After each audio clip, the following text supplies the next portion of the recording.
Thanks, Claire. Good evening, everybody. Hope everyone's had a good day. It's been beautiful weather down here on the south coast. So welcome to everybody that's in the room, everyone on Teams and online that's watching. Okay, so first of all, you just hand over to Claire, our Democratic Services Officer, to go through the housekeeping arrangements for tonight. Thanks, Claire. Thank you, Chairman. Please note that this meeting of the Place Overview and Scrutiny Committee is being recorded by the Council for live broadcast and will be published on the Council website for a minimum of 6 months. The meeting may also be recorded or streamed for live or subsequent broadcast by members of the public. For those in the room, please note that if the fire alarm sounds, please exit the building by way of the nearest available signed fire exit route and make your way to the front of the building. Finally, please ensure background noise is kept to a minimum and that mobile phones or other devices are turned off or switched to a silent setting for the duration of the meeting. And please could everyone in the room ensure that laptops are muted. Thank you. Thanks, Claire. If we can move on now to agenda item number 1, which is apologies. So if I can just take apologies, please. Yes, we've received apologies from Councillor Jane Kelly, but just to confirm that she's now a member of the executive and therefore no longer on this committee. We've also received apologies from Councillor Hadley and Councillor Dion. We have Councillor Rice substituting for Councillor Hadley and Councillor. Sorry. Oh, thanks. Sorry. And Councillor Davies substituting for Councillor Dion. Councillor Slade will be here, but she's running late, stuck in traffic. So we'll just make a note of that. Okay.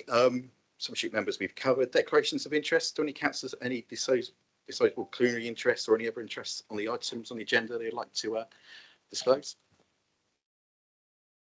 Okay, I can't see anyone indicating. So we just go now to agenda item 4, which is minutes of the last meeting, which is the 24th of May. I believe we've had one amendment so far.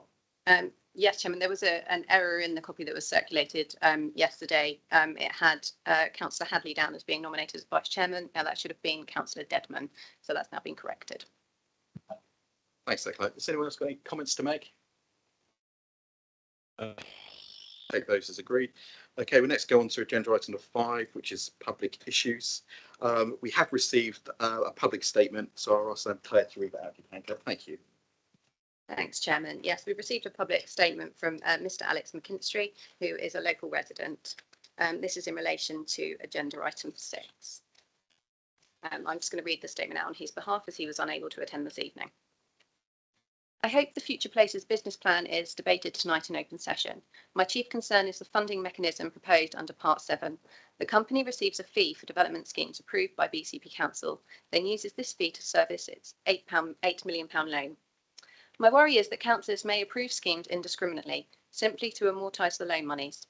Other worries include the company's limited progress to date, Part 2.1 of the plan, the council's leadership sitting on the company's board, Part 4.4, and the millions of pounds of residents' money invested in a company ostensibly providing guidance only.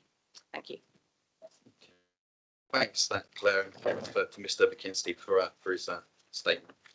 So we can move on to item number 6, which is scrutiny of the BCP Future Places Ltd revised business plan and funding mechanism regarding the cabinet report. So if I can just invite, we've got 2 presenters. First, we've got Councillor Phil Broadhead, who's a portfolio holder for development growth and regeneration. Also, we've got Sarah Longthorpe, Director of the Delivery Regeneration, providing further information as well. So welcome, everybody. So thanks, Councillor Broadhead. Over to you. Thank you very much, Chair. I'll try not to, I'll try to be uncharacteristic and not talk for too long in the introduction, but I make no promises, but we'll give it a go.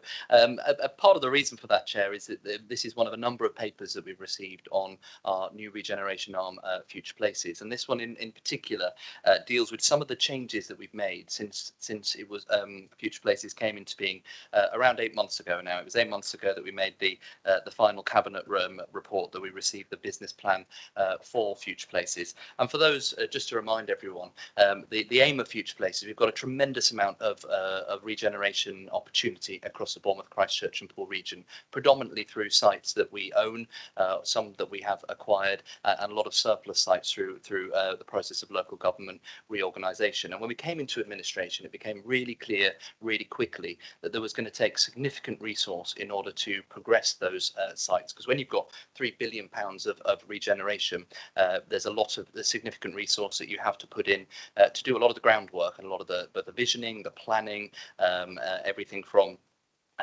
viability, that the whole host of different things you have to do up front before you realise any delivery or value at that. And we commissioned some advice at the time, and this is clear in the report, about the options that were presented to us as a local authority of how to do that, and not just how to do it and get it done, but how to do it properly, how to really make sure we use that opportunity to curate the place and do regeneration at its very best, and also to do it in the most financially prudent way as well. There are a number of options that you have when you're trying to take forward regeneration as a local authority.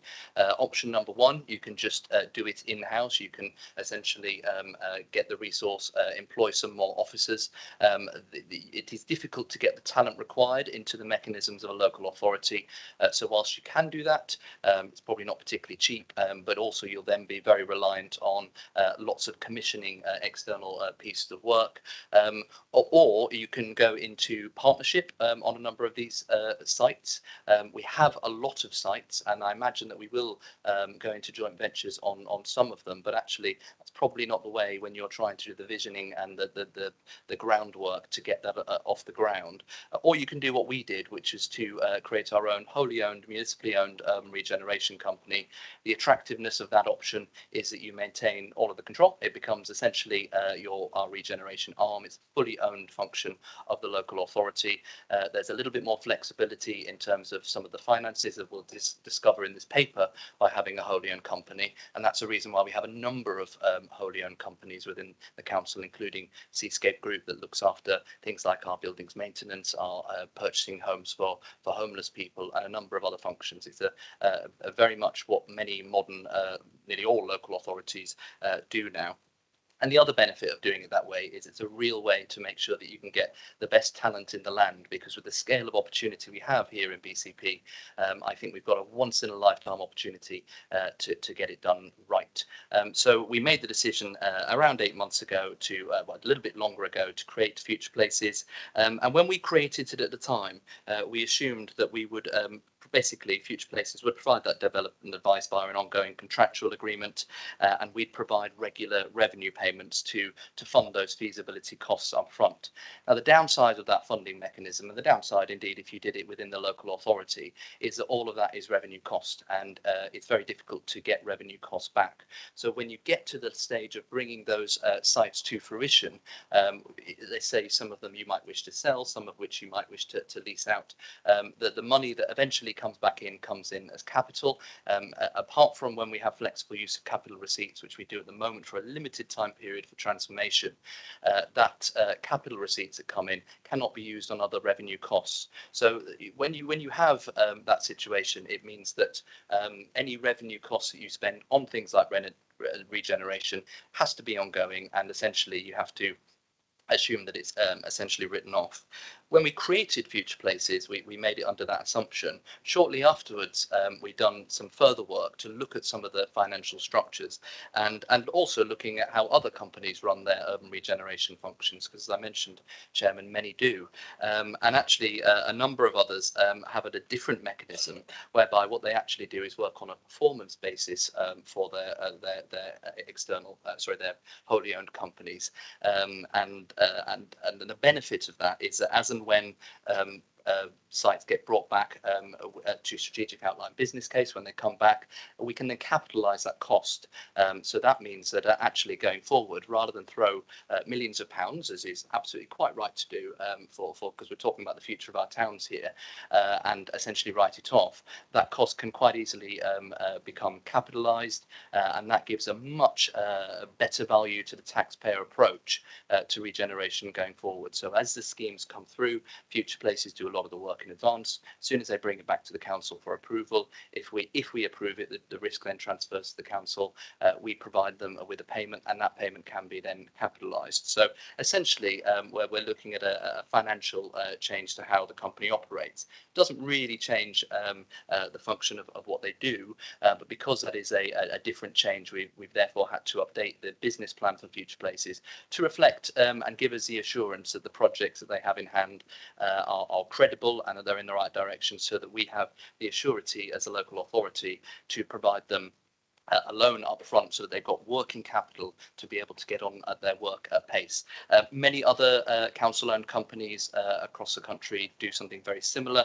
It's referenced in the paper that this is the model that's been done by the London Borough of Barking and Dagenham with their urban regeneration company Be First. And essentially it means that we get better value for taxpayers in that rather than having to write off the ongoing revenue costs of regeneration, we can essentially claim it back, capitalise it, whilst maintaining all of the utility of having that absolutely crack team that we now have as Future Places. So that's the quantum of the decisions that we've got here, Chairman. This is not new news. We did agree this new mechanism as part of this year's budget back in February. What this paper is doing is putting the flesh on the bones of that proposal. So it was predicated in the budget that full council passed earlier on this year that we would be moving to this financial mechanism. The reason that was included in the budget earlier on this year is that moves us from an ongoing revenue payment.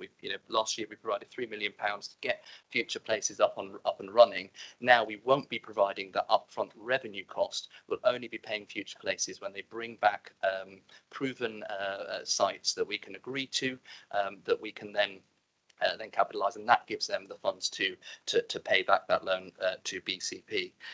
Chairman, the business plan also goes through some of the updates of what Future Places is up to. I think Mr. McKinsey said in his statement earlier on a statement I don't quite agree with, in that what have they been up to? Why haven't they acted quicker? Well, as I said, Chairman, Future Places has been going now for 8 months.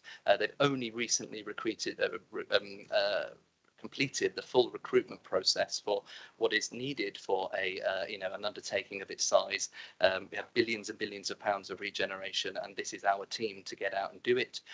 We will have the full complement of non-executive directors soon as well, so that whole non-executive board function will be there as well. And as part of the update of the business plan, which is here ostensibly to comply with our change in funding model, there's also a little bit of an update of some of the activity that they're up to. Final point for me, slight aside from the financial aspects, which is what we're talking about here, we will, even though we're only 8 months in, Future Places will be bringing back the first 5 sites within the next couple of months for council approval. So really showing that they are getting on at pace. It's not about pace, however. The reason that we created Future Places was to embed the stewardship, place-based kind of patient capital approach, and a much more joined up approach to regeneration, rather than just have a team of in-house officers essentially and endlessly commissioning work. So I'm really pleased that they're bringing forward those first 5 projects pretty soon.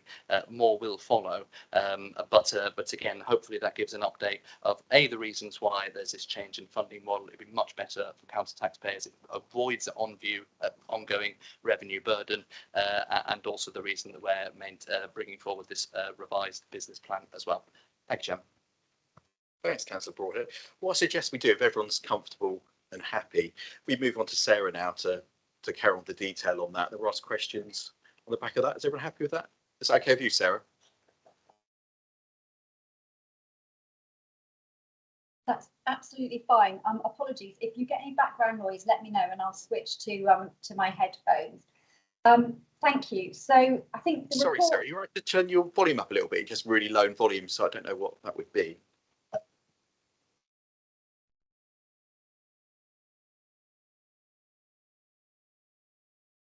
Is that better? Is that better volume for you? That's amazing. Thank you. Yeah, it's great. Thanks, Sarah. No worries. Apologies. There's a lawnmower going outside as well, which doesn't help with the background noise. So Councillor Broadhead gave us sort of an overview there. I think this cabinet report, obviously within the background section, sets out the rationale, and the remit for the company, which has already been highlighted. That hasn't changed in terms of the nature of the services provided to the council, and very much, the place-making, place-setting agenda that we wish Future Places to deliver. The paper is really focusing on the change in the charging mechanism, and goes through the proposed changes that we've got here, and obviously it compares compares those the proposed charging mechanism to other local authority trading companies in the marketplace that are providing similar services, and we have sort of referenced Be First there. It also goes on to explain that following an audit and governance committee review earlier on this year, we've also looked at the gateway approval process for future places. And we've looked to simplify this gateway process. And we've done that by removing duplication from some of the documents and really making sure that each sort of gateway stage is building on the last and is complementing the previous stage. So there's not actually a reduction in the amount of work or information that we're requesting. It's just avoiding duplication. And we've been able to slimline that back and reduce it and knock it back by a stage by consolidating the first two stages. As Councillor Broadhead mentioned earlier, you know, Future Places are working on a portfolio of projects at the moment. These will be coming through to Cabinet and Council later on this autumn. It's important to note, whilst the business plan is outlining the proposed sort of charging of financial mechanisms, that will still very much be detailed within the individual business cases that are being presented forward. So everything has still got to come back to the Council, Cabinet and Council as sole shareholder for further approvals. I think that kind of gives a highlight and summary of the Cabinet report, Chair. Brilliant. Thanks for that, Sarah. Okay, has anyone got any questions or issues for clarification at the moment? Councillor Bartlett. Thank you, Chair. I was kind of hoping someone else was going to kick off this evening, but that's luckily me. Just a couple of points of clarification on the loan that's coming forward. How is that loan being financed by the council? That's the first question. Is it PWLB loan or what?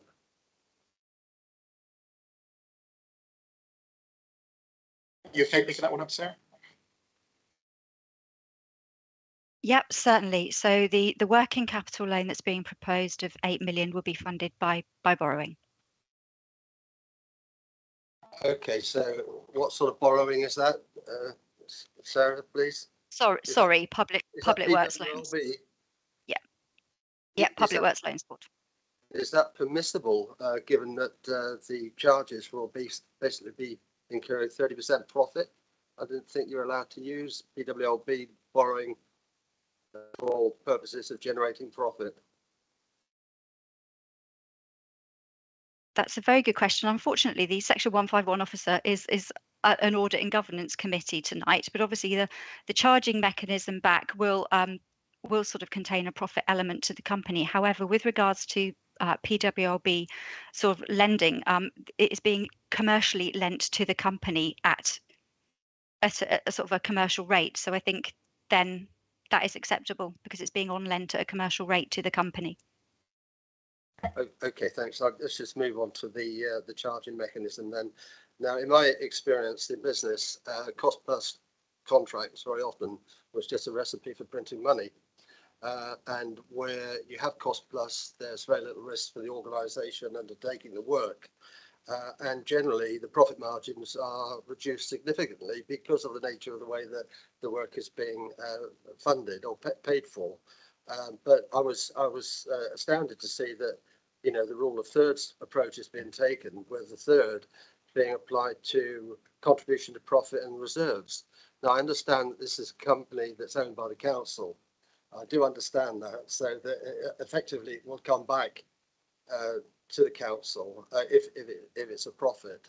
But of course, profits can be used for other things as well, like dividend payments and also for staff bonuses and things like that. But it just does seem an extraordinary high profit margin. I just wondered, I think you suggested that that was sort of industry norm. Is that right in a consultancy type work, that they would normally anticipate a 30% profit margin? Thanks, Sarah. So yes, when the council procures other contractual services, some of those are on a cost plus basis, and I think the rule of thirds is sort of accepted there. However, cost plus, in order to be able to quantify that and demonstrate best value, we've asked for this to be linked back and compared against day rates, so that we can benchmark that against the industry. We consultants will price work based on the number of amounts of days, hours that they think it's going to take, and then present that as part of their fee proposal on a sort of a cost plus basis. So we've kind of done that comparable. So I think we were relatively confident that was being benchmarked and was falling within the industry ranges for a various degree of other development management consultancy type services that the council was already acquiring. I don't know if Craig Beavers, who's also on the call, who's obviously the Chief Operating Officer and Investment Director for Future Places, has anything he'd like to add on that cost plus point. Yeah, how do you bring Craig in now if he's available? Certainly, there's not really a lot I can add. Sarah's already said. I think the crucial point is, this company is 100% owned by BCP Council. So, the question from the councillor is quite right. There is scope for dividends, but of course, if there are any dividends, they just flow straight back to the council, and any money that's retained within Future Places is used for providing services to BCP Council. It's the only customer that we have. So I hope that gives you some comfort that there isn't leakage. Yeah, thanks, Craig. That was an important point to make. So thank you for that. So I think that's Yeah, Chair, I do have a lot of sort of detailed questions as well, and I could just quickly whistle through those if you like. Just go through the other speakers and come back to you. Is that okay? Yeah, please. Yeah. That's Edmund. So. Was it me, Chair? Yes. Thank you. Yes, and thank you for a really, really good presentation. I've read all the papers, but the presentation was much clearer. I noticed both Phil and Sarah mentioned Be First from Barking and Dagenham. Being a Cockney, that's how you say it, Dagenham. I just would mention about them that they lost £3 million in their first year, but let's hope we're not quite like them then. One of the points that I was worried about was on page 14, we're talking about risks. And I noticed that you put, if the council doesn't subsequently agree the business case is brought forward by the company, this risk will be a risk borne by the council as shareholder, which I understand, but actually doesn't that mean that we just lose that money, or that we've got no way of getting that back, have we? That is basically public money that has gone. So is there going to be a push to think, well, we've got to accept it because otherwise we lose the money? Okay, that one, Sarah? Okay. That's a broad head, sorry. Oh, yep, okay. I'll go first, if I may, Chair, and then Sarah can by all means come in. The councillor's quite right. Again, it's an interesting dynamic here. Like our other companies, a fully owned company. So whether the risk lies with the company or with the council, fundamentally, it is always with the council. I think Sarah highlighted the streamlined and the really clear commissioning process that we've got as part of this, and indeed, like our other council-owned companies, the reasons that we have councillors on the board as well is to ensure that there is follow through in terms of the collective vision. Our Seascape group, which has been going for many years, has always had the deputy leader and the leader on the board, and that was the same when we were in opposition as it is now, and we followed that mechanism through to Future Places. And one of the reasons we've done that is to ensure that the progress through those projects is directly aligned to what the council is looking for in the broadest kind of visioning terms. Clearly we're not the experts, that's why we've got these guys and the team of experts in to do it, but it would be an absolute failure of that collective team if we got to a stage where a project was brought back to the local authority, proper, if you like, and it was rejected, because by that stage I would have hoped and expected that it was going to be made clear that they were heading in a direction that wasn't going to be one that was going to be approved by the main shareholder. But Sarah may wish to add more about the kind of technical side. Thanks, Councillor Broadhead. Sarah, thank you. Thank you, Chair. I think, Councillor Broadhead's quite rightly highlighted, the gateway process, where we have several stages to that process, from the initial sort of project inception idea to an outline business case. At that outline business case, that is funding sort of the feasibility. Sorry, that is presenting it to a point in time with the costs sort of appropriate to the level of work that's been undertaken. There's a stage there. To then take it any further would require subsequent approvals. So there are checkpoints where things are coming back for more approval. And I think conversely, on the risk, actually, by structuring and putting the risk or the emphasis on the company to come up with comprehensive business cases and actually bear the costs of the inception and the feasibility work from their working capital loan, focuses the mind to actually progressing and focusing on pieces of work that are viable and that should be ready to be progressed and delivered, because ultimately that risk will sit with the company if they cannot then present a business case and capitalise those costs. Yeah, and I think Sarah raised a good point. Just to build on that as well, it's worth going back to what I'd said at the beginning in terms of the fact that we've got all of these regeneration opportunities across Bournemouth, Christchurch, and Poole anyway. We are going to have to deliver them one way or another. And as Sarah pointed out, if we had chosen not to create the urban regeneration arm, and instead we had a team of officers within the council that were doing this work, and they kind of ran off and did lots and lots of work on a project that then turns out that we didn't like the look of, then we would have essentially had to written that cost off there anyway. So actually having that focus of a business model within Future Places that is really, really predicated on and kind of laser focused on bringing something that is not only deliverable in terms of the council's vision, but actually we can stand in front of as a deliverable project, I think goes to demonstrate the added utility here. You wouldn't, in my personal opinion, necessarily get that singular focus if this was just another division within the local authority.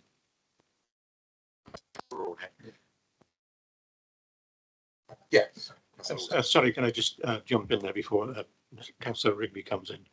As you're probably aware, we set up Seascape Homes along with myself as chairman and Phil on the board, along with Sarah, and we borrowed £45 million, which is a considerable amount of money, in the expectation that it's unlikely that we would make a profit. We actually did make a profit, a few £100. But the reason why we set up Seascape Homes was to purchase homes to house people who are homeless, etc., etc. So there are occasions when you spend money to speculate. Now, I don't mean that in the city speculation type of role, but what we're trying to achieve here through Phil is a system where we're trying to regenerate and reinvest within the town across BCP. And I'm totally supportive of it. I've got great faith in Sarah. I've worked with her for a long time. I think she's an excellent manager, and I think we should support them. Thanks, Councillor Lawton. Sorry, Councillor Devon, did you want to come back for your initial question, sir? Well, rather like Councillor Bartlett, I do have a list of questions. There's one more on that particular, the risk aspect of it. Business case assumptions is one of the risks. First time that we will have used the proposed funding methodology. And you're planning to monitor it, absolutely fine, and review it annually. And that just struck me as a bit, would one not normally do that quarterly? Is annually going to be enough if things go wrong? Broadhead, can we come back?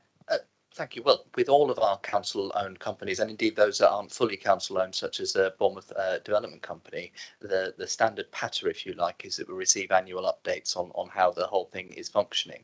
Having said that, as Sarah has pointed out, because of the gateway system that we've got for this commissioning plan, we will, I sincerely hope, Councillor Dedman, at a very regular basis through Cabinet and full Council, be considering the proposals that are being brought forward at a fairly regular basis. So we would, almost constantly be looking at new projects that are coming forward, getting to that gateway process of strategic outline business case. So I think we get a very early indication if and the only way that this is going to go wrong, on the basis that you describe, is if things are brought forward that the council do not agree to. As I've said earlier, I can't see that happening because of it's a council municipally owned company, which we are, very clear in giving them direction of what they're supposed to be doing for us. So I think it's highly unlikely that we'd get to the stage where we had, a number of outline business cases that were presented to us that we rejected. That would be the stage where we'd be looking at it and going, actually, this is not working. But it is standard practice that the actual business plan itself and how the function is operating is on a yearly basis. But there's no reason we can't do more if we felt the need to. Councillor, I know you say you've got some other questions come back. Should we just go through the other speakers and come back? Is that okay? So Councillor Rigby next. So Rigby. Thanks, Chair. Yeah, I think you can argue this risk both ways, can't you? And I can see both sides of the arguments. And the worry from my side is putting in the 8 million up front, which is a loan on our part, which is then going to float this company to do their work as opposed to them working and getting paid for it. But the worry for me is lending the money in the first place. And there's one point in the paper, point 13, and hopefully you can just give me some clarity on this. It says, upon successful approval of these business cases by the council in line with the prevailing financial regulations, future places will be entitled to invoice the council for their professional development advice and consequently receive payments. This income flow will enable future places to repay its debt if appropriate. So when would it not be appropriate for future places to repay that debt? Because if we're lending someone money, I'd like to see that coming back to us. So if you can just expand on that, please. Sarah, you okay picking that up? Yeah, sure. Yeah, thanks, Councillor Rigby. As you highlight, the payments are only going to be made to the company once the business case has gone through the process and we've got that approval. The payment of that income to the company then will allow it to repay part of that working capital loan debt and obviously cover the interest that will be being incurred on that debt as well.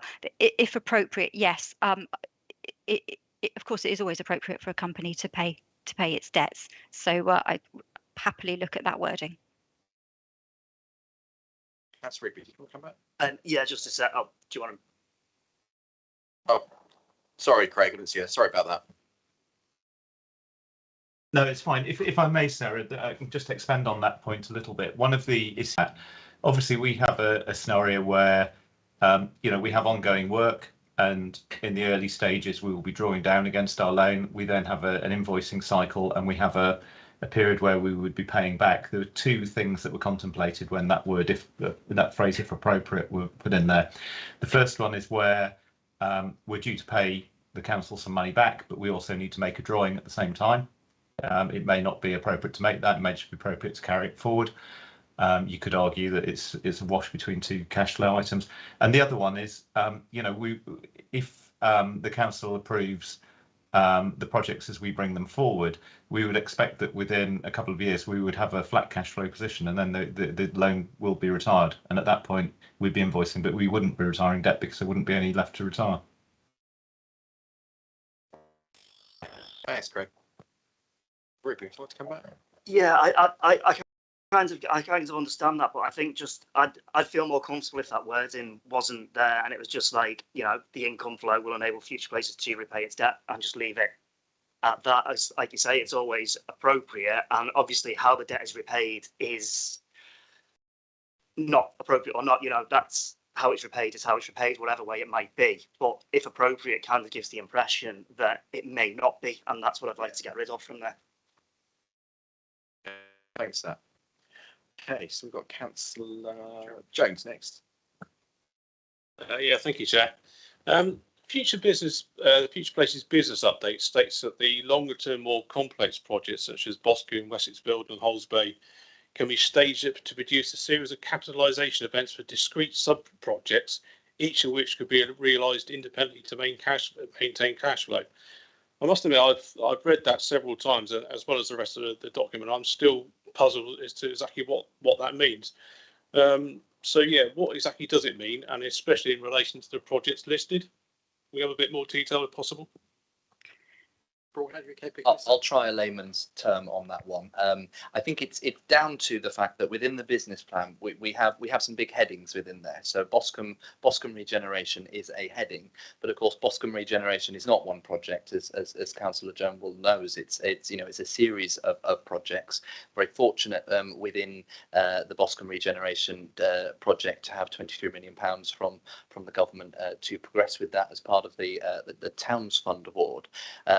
And within that, we've got to bring forward a business case relatively rapidly for what we want to do with that. But what's become clear already as part of that is that will be phased over a number of different areas. So as Councillor Jones will know, only this week we've gone to early engagement with the community on phase one, which is the redevelopment of the Hawkwood Road area with a new doctor's surgery, a new public park, a new community hub, and some very affordable housing. That is part of the Boscombe project, but is phase one.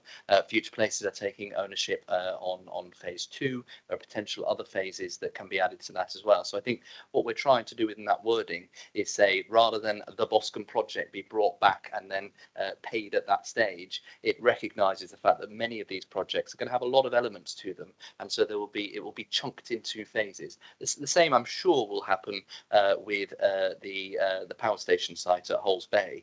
Although it is the power station site that we refer it to as, already we're looking at a phased approach of that. So what I envision that Future Places will do is do some work on the greater overall master plan visioning. We've done an intense amount of pre-engagement there, so 360-degree consultation with the local community over the last year. We've replayed that to them and getting some really positive feedback on the consultative-led approach that we've taken on there. And then what we'll be doing is bringing forward probably phase one of that for council approval. At that stage, we've capitalised that, but it doesn't mean that the project is finished, because there'll be lots of other phases within it. So I think that's a layman's term for saying, although there are some headlines here for the projects, they're going to get more complicated as they go on, and that's only a good thing. That's a Broadhead. Councillor Jones? Yeah, that's fine. I was just particularly intrigued by the word discrete sub-projects. I thought, oh, what's going on here? But That's Councillor Jones. Councillor Bartlett, I think we've come back to you. Thank you. Yeah, thanks, Chair. I've got a few little detailed questions, but I'd just like to question the financing of the projects a little, because there's clearly a dependency on capital for Future Places to get the work and provide the advice, but then when it comes to be developed, you need the money to do it. And I understand that there is an intent to raise the capital threshold to 1.3 billion. So presumably some of that capital funding will be coming from the council's borrowing up to that limit, but that was only form part of it, because it will still require considerable third-party financing for the rest, because I don't know what the total sum in terms of gross development value from all of these projects will be, but it's going to be a lot more than 1.3 billion, that's for sure. So I guess my question is, in order for Future Place to be successful, it will need to be assured that the financing is going to be available. So where is that financing coming from, especially in light of the current financial conditions that we're facing? Because, without an assurance of that kind of funding, maybe there's a need to just reduce the size of what's being done, because at the moment it is a massive undertaking and there's some huge projects. So it's just a general question about the confidence that we have on the availability of finance for the capital work. That's Councillor Broadhead. Councillor Broadhead. Too many B's there. Just way too many B's. Councillor Bartlett's absolutely right. You will hear a lot of rhetoric from us as an administration that we want to stand in front of these schemes and get involved where possible, particularly if it gives us an opportunity to acquire and keep and develop an asset for the next generation, so that rather than many local authorities around the country selling off the family silver and selling off assets, we're continually not only progressing forward with our regeneration aspirations, but we're investing in assets in the future as well. And generally, when we get involved in a funding role with any of these regeneration schemes, it's not throwing money down a black hole. It's actually acquiring parts of the finished product It helps to forward fund the scheme, but also it helps in that aspiration to invest in assets for that next generation. But despite that, a kind of constant push, clearly we've only got a certain amount that we can or even should do as a local authority as well. We are going to be very reliant, as any scheme can and should be, on private industry. We want to do that as well. I don't think it's a helpful narrative for the industry at large to think that the BCP Council is going off and going to develop everything and fund everything itself, because actually that's not very good from an investment standpoint and trying to grow our local economy as well. So we're clearly going to need others. Now, what I would say is part of the reason for creating Future Places is to have a team that when they bring back proposals, which are credible and which are deliverable, and gives us the confidence as a local authority that they are deliverable. And that includes a lot of analysis on how you would fund it as well. Councillor Bart will have heard me say many times, a regeneration project are just pretty plans on a page unless you have a credible way to actually deliver them. You can draw the best regeneration project in the world and put it in front of people and do fancy CGIs, but unless you've actually got credible plans for how you're going to fund it, how you're going to deliver it, who you're going to work with, what the market will say, that they're just pretty plans on a page. And so part of that commissioning process and part of Future Places remit is to do intense amount of look at making sure that they are deliverable and to explore the funding options. Final point I would say, and Sarah or Craig wish to add more, it's not just about the council or private industry as well. Government can and should play a role within this as well. As colleagues will know, we've had before we took power, we had a bit of a checkered history with Homes England. We've had a number of schemes. Winter Gardens is one of them. Just before we took administration 18 months ago, Homes England withdrew the funding that was going to help that iteration of the Winter Gardens project, and also the previous administration gave back a lot of Homes England funding for other projects as well. So we've had to rebuild relationships with Homes England, which can and should be a significant player in helping us to underpin the financial delivery of this. We are in really, really good conversation with Homes England. We have a visit with them very, very shortly. Craig and Gail and the team have done a tremendous job about building bridges with them and also demonstrating to them that what we've created here, not just the scale of the opportunity, but the structures that we've now put in place to assure that delivery, I think has given them the confidence to enter into those advanced negotiations for what I hope will be a very generous funding package from Homes England as well, touch wood and predicated on further work. So absolutely, the business cases that will come forward can and will have how we're going to fund it as a central part of their delivery. And also, I think we now have the confidence of government that we're not only got the optimism of the vision correct, but we've got the structures in place to assure delivery too. Councillor Bartlett, final question. Yeah, just some detail. I just wondered, I think I heard Councillor Broadhead say that the recruitment process was now finished. So I'm kind of interested about the number of full-time employees that the company will actually employ, or is there a dependency on consultants, subcontractors or whatever? What is the intention? Is it to employ all the experts within the company? Just following on from that, I've noticed that it's clear that the company wants to be independent in its operations almost entirely, with very little dependency and support from the corporate council. I'm not sure where they're setting up their operations, but clearly there's an intent for their own marketing comms, for example, their own HR, things like that, which one would have imagined would have been able to have been tapped into the existing facilities of the council. But I'm just wondering, what generally is the approach here? Is it for them to be operating independently in their own building somewhere else? So that was that, and I think, yeah, okay, all right. Sarah, are you okay picking that one up? Yeah, certainly. Just on that resource point, I think it's important to note, it's a tech company, so the Future Places does buy a lot of services from the council. It buys sort of IT services. It directly sort of pays for marketing and comms support, as well as a post it has within the company.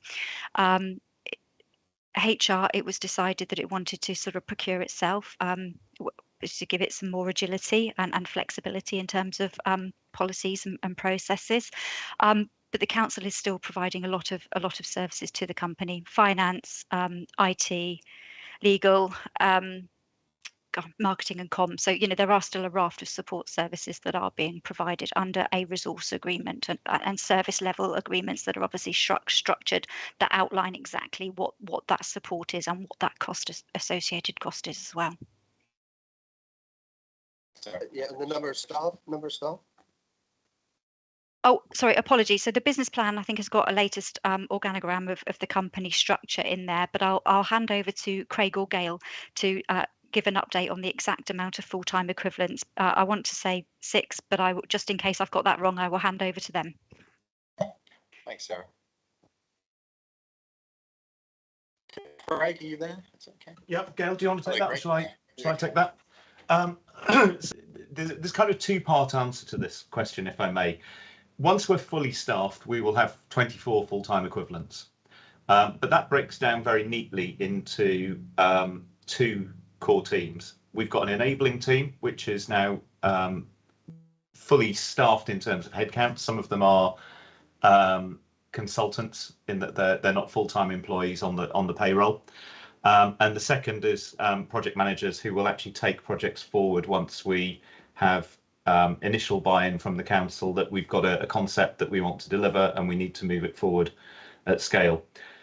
I think we had this question at, I can't remember if it was at this committee or maybe it was at audit and governance, and the answer remains the same. There are people that we need from time to time, and it makes no sense for us to hire them and put them on the payroll. Those people, it's just cheaper and more efficient for us to buy them in as and when we need them. If there comes a time when it's more cost effective to hire them and add them to the payroll, we will certainly come back to the council and make that business case. We don't feel that time is now. So that deals, I hope, with the question of headcount and with whether we're going to continue to buy resource. With regards to resource from the council, the point is very well made. We enjoy fabulous support from quite a number of council departments. The finance team in particular, have been nothing short of superb, all the way through, what's quite a difficult process to set up a business and get it running on day one. It's interesting, the question from the member of the public. I've been involved in quite a number of startups through my career, and there's always a tension between spending an awful lot of time making sure that you've got every last feature of your control mechanism in place, which can take a very long time, or taking a managed approach to starting some of the low risk activities that enable works to kind of prime the pumps while getting that the control systems in place. And that wouldn't have been possible without support from legal, without support from finance, who provided a lot of that for us as we built the company. The situation now is that we still continue to buy a number of those resources. They're constantly under review. There's a review of the commissioning contract going on at the moment. The issue really is that like all councils, it's very resource constrained. People are extremely busy doing their day job. Part of our mission is to deliver pace and scale. We're very aware of that.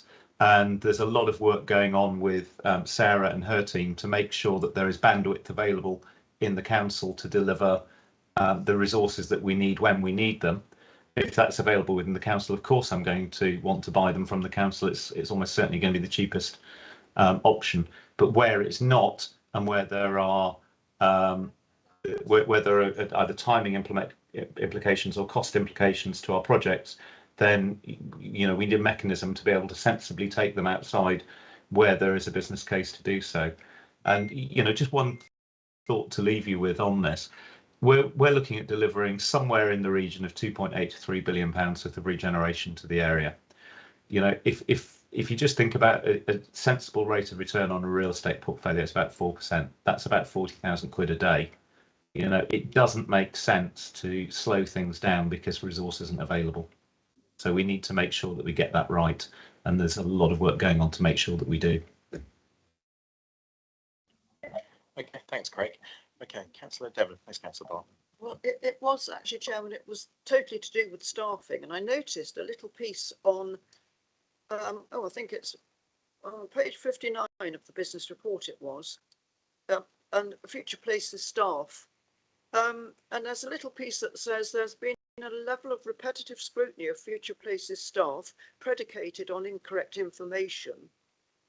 There's a risk that should this continue, key staff will be lost. And I did think that perhaps possibly might deserve an explanation to us as to what's happening. Is this something that we should be aware of? I've never heard this before with any other company, that public scrutiny is a problem to the staff. Okay, thanks, Councillor Devon. So I've got Gail's indicated that would like to speak. Okay, Gail, can I bring you in?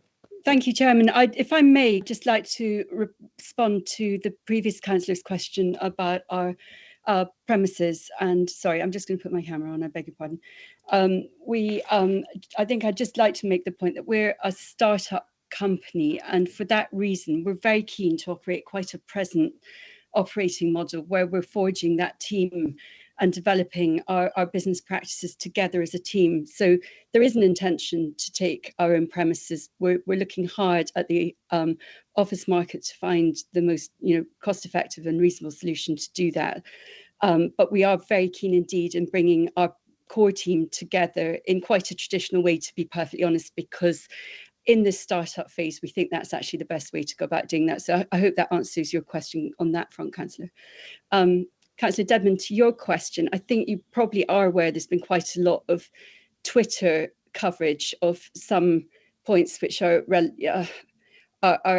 not actually in the realm of overview and scrutiny. There's been a set of allegations made about behaviours of certain staff and about the intentionality of the core team vis-a-vis the council. Those are the points that particular statement alludes to. And I, as the managing director, would like to protect my staff from that kind of gossip as opposed to scrutiny. We are absolutely open to scrutiny, absolutely open to governance. We're at great pains to work with Sarah to make sure that we're running as tight a ship as possible and as transparent a ship as possible.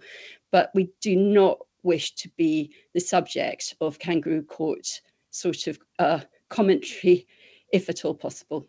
It's not fair on individuals concerned, and it puts, we're absolutely open to taking any questions, either directly from councillors, members of the council establishment, and in fact, members of the public directly. But I think that is what we're alluding to in that passage. Okay, thanks for that, Gail. Councillor Demon, you got a further question? Sorry, you need to get no. Okay. No, thank you. That was a full answer. I'm still baffled, but there we go. Okay, thanks, Gail. So I've got Councillor Rice, I believe, next. Thank you. Thank you. I just wanted to bring attention to the sustainability impact summary. So I'm pleased to see the emphasis on sort of low carbon, energy efficient buildings, public transport, walkable neighbourhoods. This is all excellent. There does seem to be an avoidance of, well, not an avoidance, but there's no mention of active travel measures. So I would just like to propose that in paragraph 61, we've got ensuring walkable neighbourhoods and providing good access to public transport services, that that 3 words can be added in: providing good access to active travel networks and public transport services would be considered. And then my second point is, throughout the document, there isn't much emphasis on social value. There's no specific mention to social value. And that concerns me in this day and age. It seems to be a little bit traditional in terms of saying about sort of a sustainable mix of housing, from affordable homes to high-end apartments and houses. I'm not sure that there's any evidence to suggest that high-end apartments and houses actually improves or reduces poverty or decreases the major issues that we have today in society. And so I would really like to see more emphasis put on social value included in how we assess, for example, the £40,000 a day that profit that we're going to be making. I would like to see something in there whereby we are including social value in our calculations as well.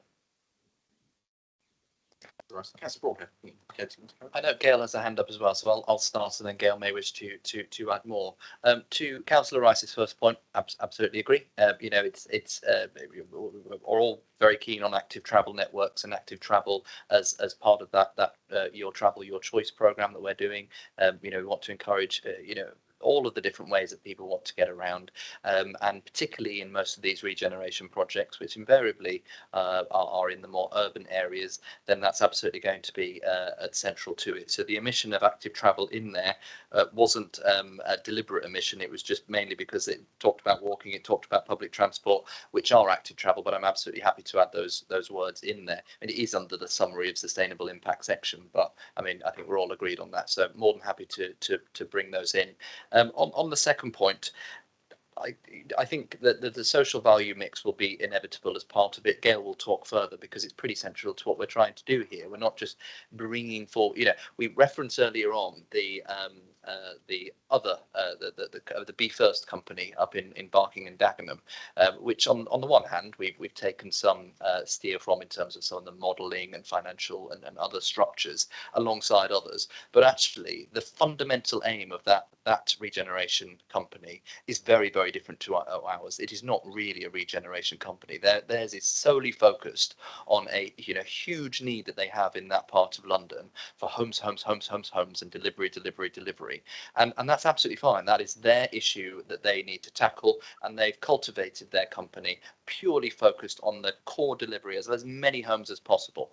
It's not what we're trying to do here. You know, the whole point of Future Places, and it's written as a golden thread through its very vision, is about using it as a catalyst for the place that we want to live in, as well as providing homes and that social mix as well. So I think the very fact that we're taking a stewardship-led approach with a first municipally owned a regeneration company to really gear towards that stewardship kite mark thinks that means I think that social value is run through it. I would slightly disagree with Councillor Rice in that there's a mix is a mix, and that will include high end as well as not high end and affordable. And I don't think we need to rule anything out because a mix means everything. And many will know that you take some of the sites that we've got, particularly in the water frontage in Poole. That water frontage, some high end properties on parts of that will absolutely give us the financial ability to provide other more affordable properties on the rest of the site. So not only does is it right in general to have a mix, but also our job is to deliver, and sometimes that is a necessary part of that mix. But Gail may wish to add further, particularly on the social value side. Thanks, Councillor. Gail, thank you. Thank you, Councillor Broadhead, Chairman. Councillor Rice, just to thank you for underlining that omission, and we'll absolutely take that on board. In fact, I mean, we have spoken about setting up a workshop with yourself and colleagues who are particularly interested in active travel and embedding that proposition around walkability into communities, and we very much intend to take that forward in the course of the summer. So if we could call upon your time to be involved, that would be extremely helpful. On your point about social value, if it's not written in explicitly, it's absolutely written in implicitly, both into the processes that we're pursuing in taking forward the inception of projects. Councillor Broadhead referred to the 360-degree process that we're putting in place to try to fully understand what the stakeholder requirements of any given location are, what the community requirements are, so that by the time we actually get to a brief for a project, we've deeply embedded what that social value proposition is within the project, so that the project itself becomes enabling of that social value proposition. But we value your comment in terms of if that is not as explicitly set out. And yes, we have focused quite hard on placemaking, because in point of fact that, you know, is the core expertise of the team. That's something we'll take away and write in with more clarity. I would direct you to I think the SG standards that we are applying to our work, the equalities checklist and the stewardship draft kite mark, are two things which attempt to capture some of those social value propositions that you're alluding to. And we are seeking to apply those in all of the projects that we're working on. So I hope you'll see that coming through as the projects begin to emerge. Thanks very much. Thanks, Gail. Councillor Rice? Yeah, thank you for the comments. Yes, I think just with regards to a culture change, understanding, putting a financial value onto social value, I think is a really useful educational tool that you have at your fingertips to be able to really emphasize. I know at a conference with senior officers at BCP Council 3 years ago, we asked the question, how many people use the Social Value Act? How many people use that within their day-to-day working? And it was only 5% of the senior leadership at that time. So I'm sure this varies around the UK, but in this area, it is a potential area for development, and your organisation could lead the way in terms of documenting that and making use of social value. Yes. And yes, absolutely. Anything to do with walking, cycling, scooting, electric cargo bikes, I'm in. Thank you. Okay. That's Councillor Rice. Sorry. Councillor Bartlett, then we're look to wrap this Councillor Slade wraps on tonight. Thanks, Joe. Just a couple of quick ones. My 24 permanent full-time employees effectively. I'm just wondering about the capacity of the company to handle 19 major projects. That doesn't stack up for me, I'm afraid. And the last two questions are fairly easy ones. And I'd just like to know what the situation on VAT is. And can you confirm that you'll be paying corporation tax on your profits? It's a technical name. So is that Craig indicating there? Sorry, I can't. Yes, it is. Just to the point, first of all, it's not 19 major projects, some of them, and they're quite short in time. There are others that are very major projects like Hulls Bay and you know, the work around the BIC and things like that, which will take rather more time. But you know, as I've said, there are a range of skills that are needed, which aren't needed all the way through the life of the project. So while we will have project leads in place for each of these projects and a number of key specialists that we have architects on the team and, you know, project managers, people like that, there will necessarily be a degree of buy-in of the other skills to fill those teams. It's very much the way that this is often done within the developer community, you know, rather than stuffing everybody onto the payroll, which, you know, we're very happy to discuss that with you, but it will turn out considerably more expensive. And sorry, in terms of corporation tax, the company will need to pay tax on any profits that it generates. Yeah, they will. Yeah, that's VAT. Will you be charging VAT? Well, obviously some development services are exempt, but to the extent that we provide VATable services, yes, we will be charging VAT on our services. Councillor Slade, I had you next. Thank you. Apologies, I was late trying to get back from London. So apologies if I've tried to catch up with what. Hopefully, I won't cover anything that's already been said. I've got a few just really red flags, I suppose. I hear the point about the staffing issues, and I share Councillor Bartlett's concerns about the number of projects. I don't think it was covered before I arrived, but obviously Barclays House wasn't listed in this because it's popped up after the event, and that in itself concerns me. That Future Places started with 14 projects, then it went to 19 projects, then we do a few more. Now we've got Barclays House. actually, where's the strategy in terms of the importance? Why aren't we concentrating on the big stuff? You did reference, Craig, that some of the projects are modest. Well, if they're modest, why do they need to be done by Future Places at the sorts of costs that Future Places are charging with their profit margin? If they're modest projects, why can't we just do them at council rates? I'm struggling to understand why everything has to be filtered through. And I think it's I'm sure it's pure coincidence, but the business model and the charging structure and the introduction of a quite generous bonus scheme for staff when council staff don't get bonus scheme is coming in immediately before some very modest projects are suddenly going to be hitting the system. And as a member of the public, it doesn't look right. Nothing's visible, then suddenly, oh, we're going to now do a bonus scheme, we're going to change the financing, and then within a couple of months, bang, bang, bang, bang, nice easy schemes, which were already in the plans of BCP and either Borough Pool or Bournemouth Borough Council. I'm just worried that it's not a good optic. And so I share the concerns about the numbers, but if I can just get a bit of an understanding about what's the chances of more shiny things coming onto the list and disrupting the prioritisation. And a final point is around back to the staffing. One of the reasons for doing this was to avoid and reduce the use of consultants.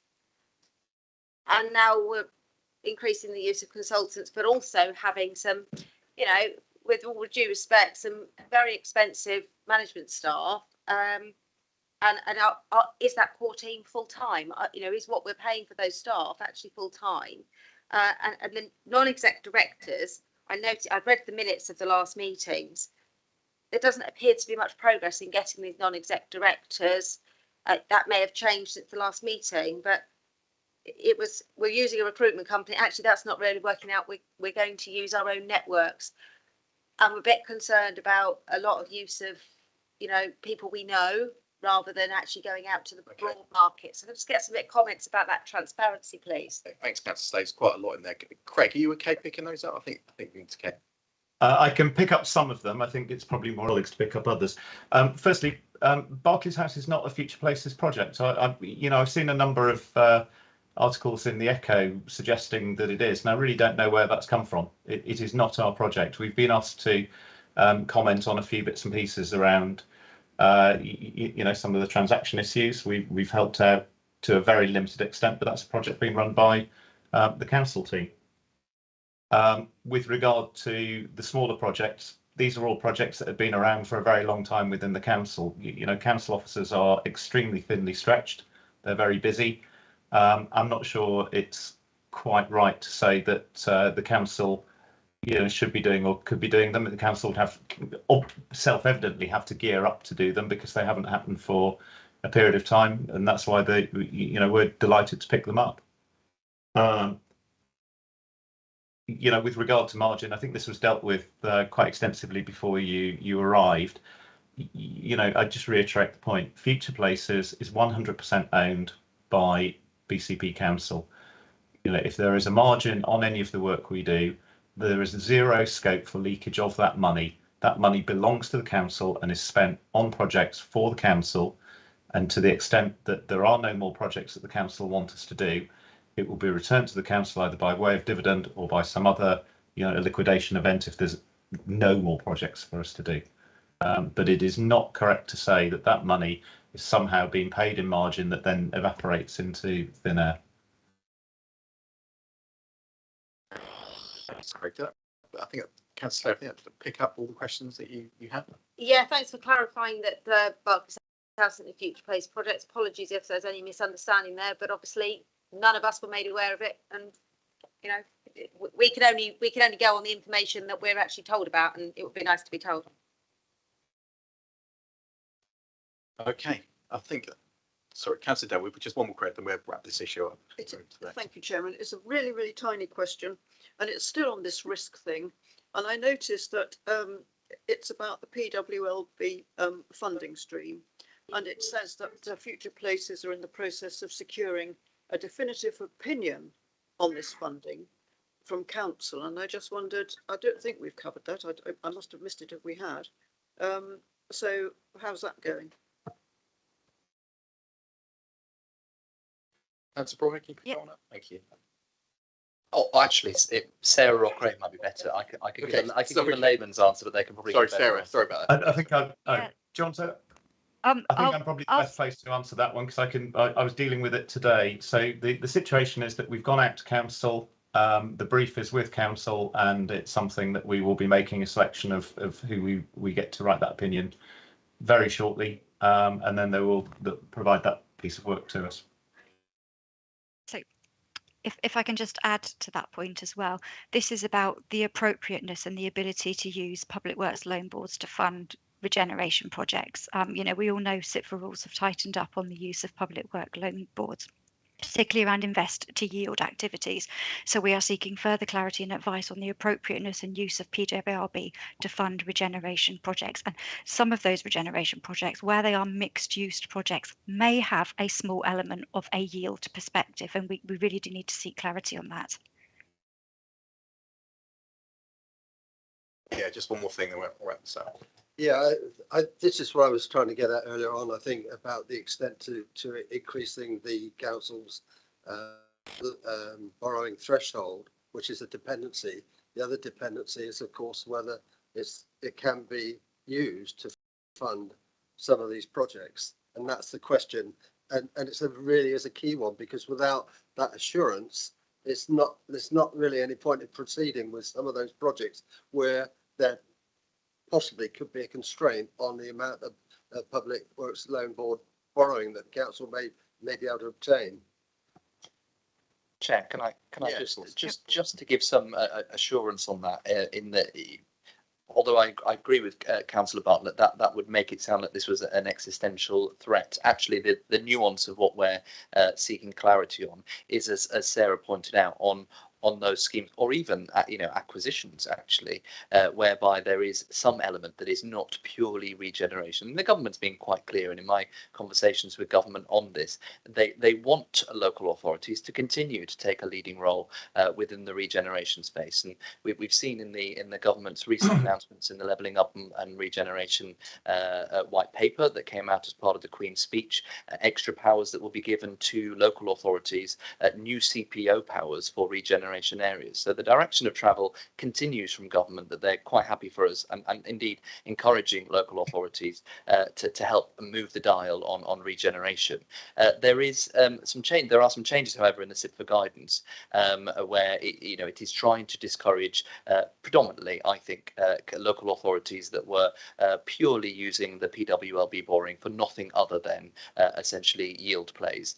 So the councils that were buying Tesco's in Swindon and things like that, rather than we think discouraging councils from using public work loans board in a more mixed use scheme. We just wanted to get the clarity that mixed use element would still be allowable.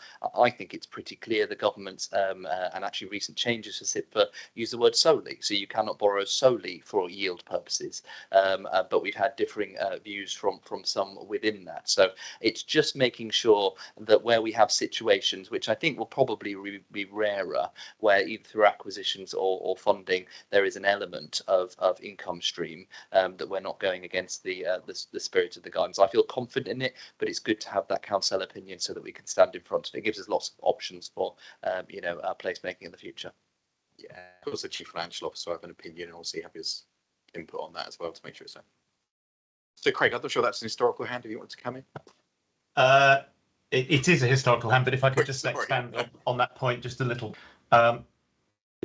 Councillor Broadhead's point is absolutely right. There is a lot of noise around this issue of whether an investment is wholly or solely for yield purposes. What I can tell you is there are many councils up and down the country that both before and after the revision of the SIPFA guidelines have made regeneration investments in their own areas. As Councillor Broadhead quite rightly says, there were some people that were doing some, really quite eyebrow-raising things, buying assets out of their own area that had no social value to their own area and arguable, economic risks to them. If people are interested in this point, I can draw your attention to Her Majesty's Treasury's guidance note on the use of PWLB funding. It's a subject very dear to my heart. It's paragraphs 31 onwards. It very specifically carves out use for regeneration purposes, which I hope will give you comfort. And it's that we're looking for some specific guidance around circumstances of what constitutes regeneration and what doesn't. Please email me if you'd like to discuss the point. I'm very happy to have that conversation. The other one is even if, which we don't believe to be the case, that wasn't available to us, we have a number of conversations going on. Councillor Broadhead's already mentioned the conversations we've got going on with Homes England. You may well have seen Homes England we're very pleased to see that they've reported that they believe that we are the exemplar of regeneration in the UK, and we hope to take that forward with them. There are also a number of large pension providers that we're in detailed conversations with who, there's nothing in set in stone. There are no particular assets that we would like to discuss with them at this stage, but they've seen what's going on. They understand what we're trying to do from a stewardship perspective, and they're very keen to find a way to work with us, even if the other sources of capital weren't available to us. I'm sure that at least some of the 19 projects will be fundable at attractive rates from some of those. We know that there are other councils around the country who've got very close to PWLB rates from the market, and in fact, in the case of a couple of transactions, have actually come underneath PWLB rates using third-party money. Okay, thanks, Craig. I've just got Councillor Fear that we will wrap this item up and move up. So Councillor Fear, just to finish up. Thank you, Chair. I will be brief. I'm very glad someone else actually asked a question I was going to ask, but I'm happy that the cabinet member and officers have already alluded to that if scrutiny is needed, that can be provided in the long term, and that it will be an open book. And also, I'd just like to thank the officers and members on the call tonight for your frankness, honesty, because it has been a bit difficult going through these papers when there has been a lot of hearsay, misinformation and fake news being put out locally by media outlets and others online. So I'm happy that you set the record straight, and I hope those other people will put that up on their social media platforms and local news so that the majority of residents can see what's happening, because you've enlightened me on this evening, and I hope that will be able to enlighten others. Thank you, Chair. Thanks, Councillor Fear. Okay, so a wrap up there. I think that was a really interesting discussion. So I want to thank all the presenters for all the work they've done and how much information they've given us today, and also for the committee members as well. I think some of the questions have been very good, and I think it's great to have this this online recorded, because obviously I've had contact with residents about interest in future places, and I think this will reassure a lot of our residents. It's a good thing. We're having a good look at it, so thanks everybody. Okay, so we move on to agenda item number, which is the Bournemouth Development Company, the Winter Garden Scheme. So Phil, I believe you're up again. It's Phil Broadhead show tonight. I do apologise. You'll get fed up with the sound of my voice. I won't talk long for this one, promise, Chair. Chair, this is a report that was requested by your committee to give an update on where we are with the Winter Garden Scheme. Ostensibly, there's nothing new in this report. Everything in this report has already been in the public domain. It is essentially a summary of where we've got to with the Winter Gardens. It has been quite a long journey for those of us that have been involved in it for some time. Bournemouth, this is one of those joint projects between our joint venture partners, Muse, with the Bournemouth Development Company. It's quite a tricky site. It's an old quarry pit, but clearly, is one of our, right in the centre of Bournemouth, one of our core regeneration sites. Because of a combination of the topography and existing planning policies, it took quite a long time to get to a stage where we got an approved planning consent for that. But an approved planning consent we did get a few years ago, and then since then there's been further work on basically how to fund it. We've taken cabinet papers through to show that the council was interested in acquiring the car park there, a number of PRS units and more. So that's where we got to, and indeed that planning permission has been secured now by the demolition of some buildings, which has essentially backed that planning permission. However, and this is public, I've trailed this a few times, when it became clear that we are now definitively moving forward with the Bournemouth International Centre redevelopment, that wasn't an option when we were originally looking at the Winter Gardens development. It wasn't thought that we were going to do a comprehensive redevelopment there. And now that we've just heard of the team that we've got in place within Future Places, and it seems sensible with those sites right next to each other to take a long, hard look before we commence trying to develop the Winter Gardens if we want to. And to be really clear, we've tasked the BDC with presenting us with a viable scheme, and they've given us a number of ways that we could deliver the scheme. So it's a deliverable scheme if we want to. But frankly, when you've got an old quarry pit that you've been trying to jam a regeneration project into, and then next to it you've got a big black box with no windows right on the cliff top in Bournemouth, which could quite nicely go into an old quarry pit and then release a fantastic bit of real estate for a much more public-led regeneration project. It seems sensible to see whether that's the right decision to do. So at the moment, Future Places are looking at that, and they're going to bring a report back later on this year to say whether in their opinion we should progress with the consented scheme we've got at the Winter Gardens, or indeed whether we should look at what I kind of colloquially call the big swapperoo and the bigger plan, and using that bigger opportunity of that huge collective real estate to do something pretty amazing. It could well be that the outcome of that is that you've got a consented scheme, it works, get on, deliver it, or it could well be that we look at a potential reprovisioning and looking at reproviding the BIC where the current Winter Gardens site is. Has an added benefit, incidentally, of business continuity for that conference offering that we've got. But again, until we've got that final analysis through from Future Places, we're in a position where we're not progressing with the Winter Gardens until we've got that decision point to make. So because of that, the document that you've got in front of you essentially talks about what's happened to date, of which I've just given a quick overview. And I really hope that, well, I know that within this year we will have some further clarity on whether we get on, deliver that consented scheme, which, let's be honest, is a really good looking scheme. A lot of work has gone into that. We ploughed some money into that as well. We've made about £5 million that we put into that at present.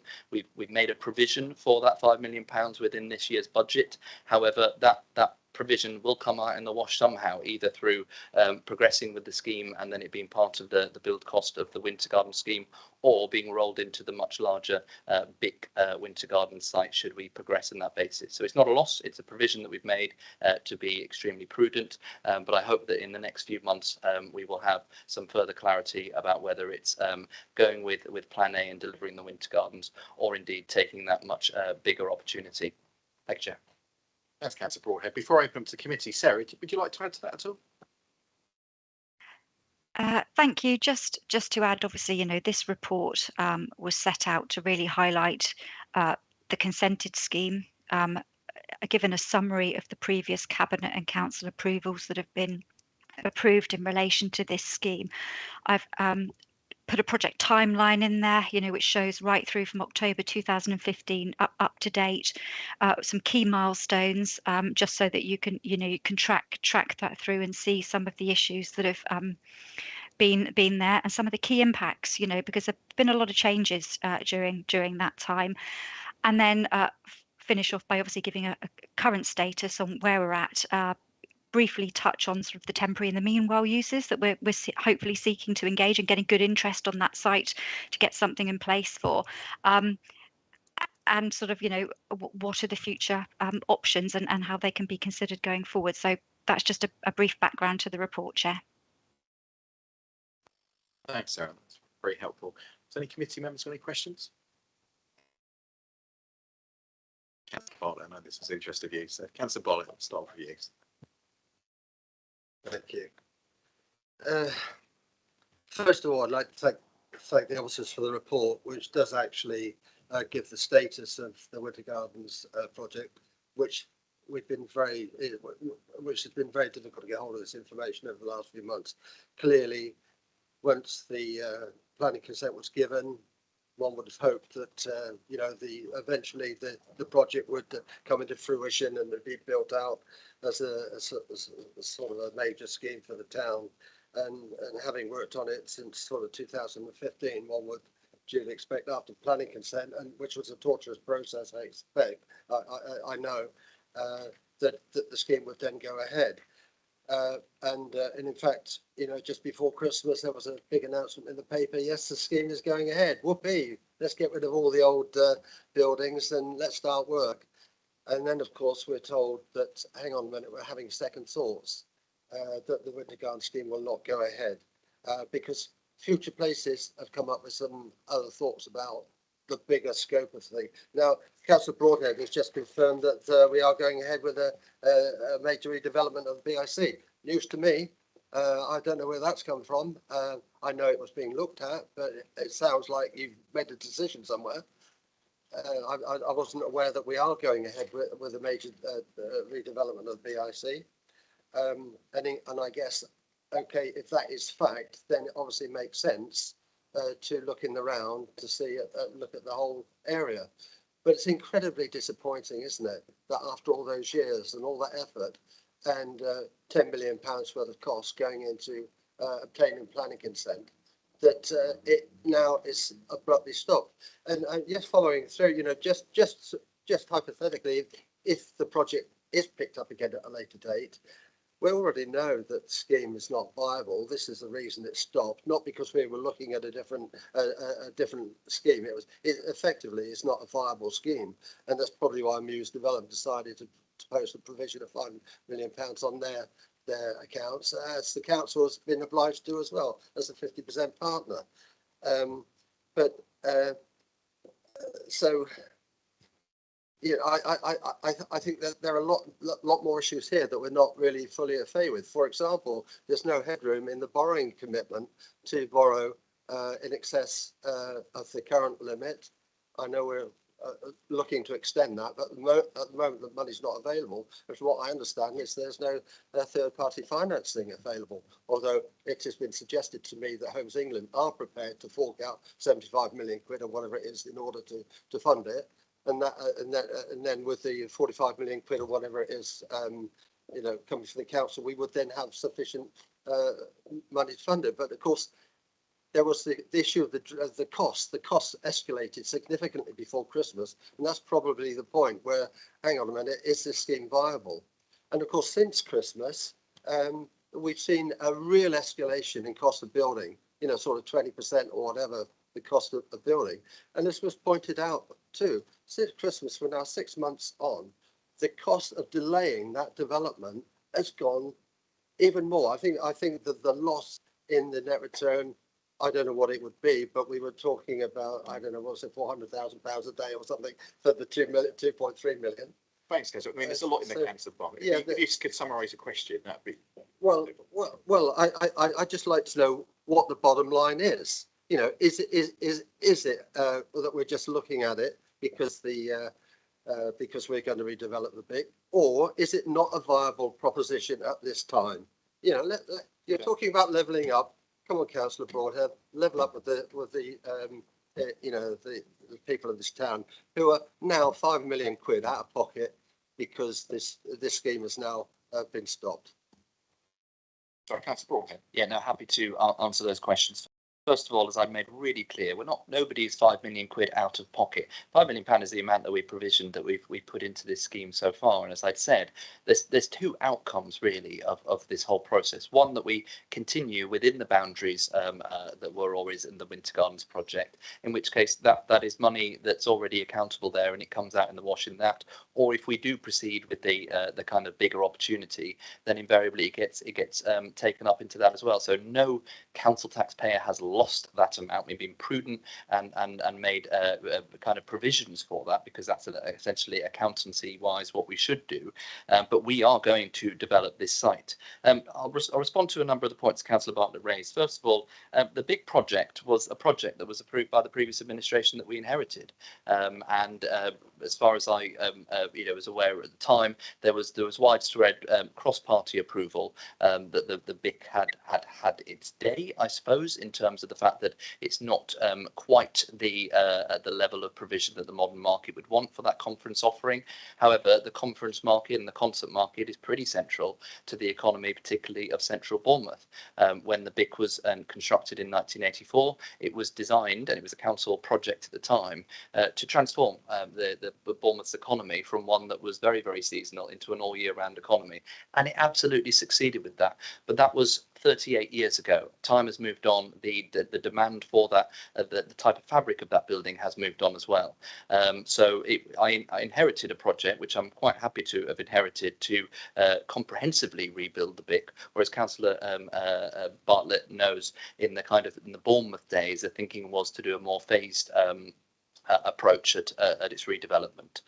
So that was a scheme that essentially had kind of cross-party approval.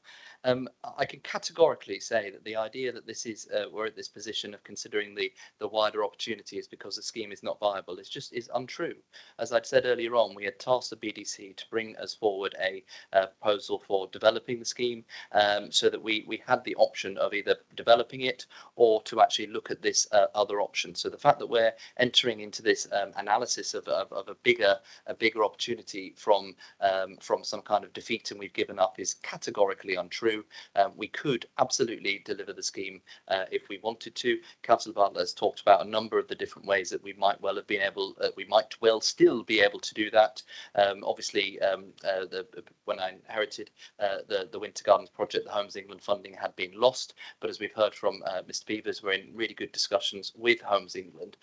So I actually think we're entering this decision from a period of strength. We could deliver the Winter Gardens if we want, but there is a larger opportunity there. And just to that larger opportunity, and this idea that it's all being shelved because something new and shiny has come up or something like that, I have asked a number of people if you think the BIC should remain where it is on that bit of an empty box with no windows on one of the prime positions in one of the best tourist resorts in Europe, maybe the world, or whether, knowing the opportunity is there at a site next door which was an old quarry pit, whether it should be there and the BIC should be used. Almost to a person, given that opportunity, most people would say it makes absolute sense to explore that possibility. That's what we're doing at this stage, exploring it.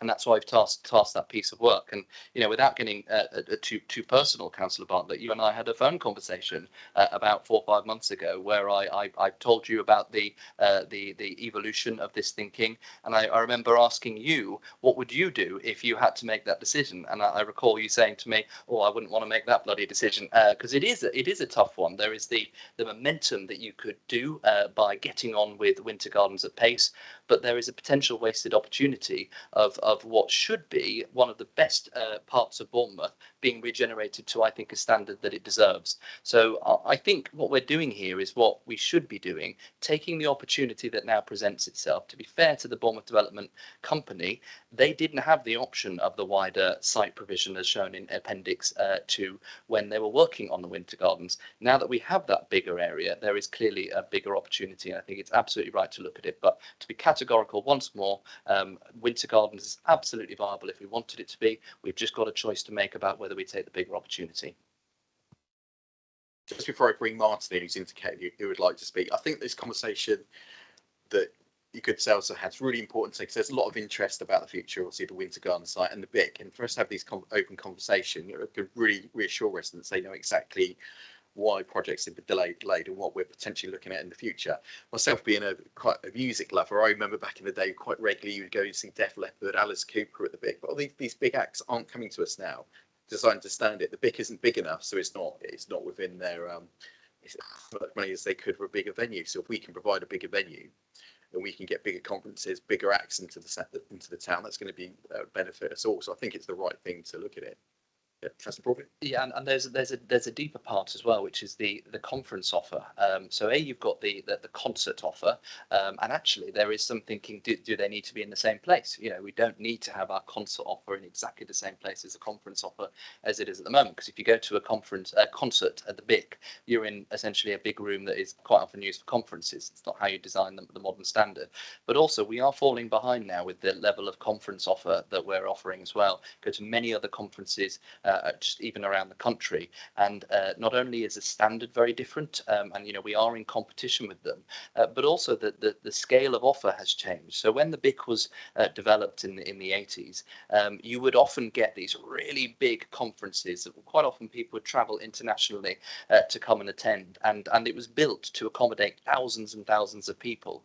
The modern conference offer, from a lot of the work that have been done by the previous administration as part of REBA 01 and almost 2 as part of the process and the analysis, which we've been picking up through Future Places, is showing quite clearly that the conference offer is absolutely still there, but it's a much higher caliber. It wants much more flexible spaces, and there isn't a need for these absolutely huge rooms that can just be used and divided up. So we need to respond to that as well. So whether that is replaced on site or whether that is replaced as part of the Winter Garden site, either way we'll make sure that we get it right. But you know, back to that point I made earlier on, there is a business continuity point to contend with. We have I think something like Martin Tiffin may know, but I think we have the second largest number of hotel rooms in Bournemouth outside of London. It's something like 17, 18, 19,000. Much of that in the non-seasonal time of the year is predicated on that conference offer. So not only do we need to get it right for the next generation of conferences, we also need to make sure that while we are replacing the BIC, we're not doing so in a way that puts others out of business. Really interesting. Thank you. Sorry, Martin. Sorry for the delay. Can I bring you in now? Welcome to the committee.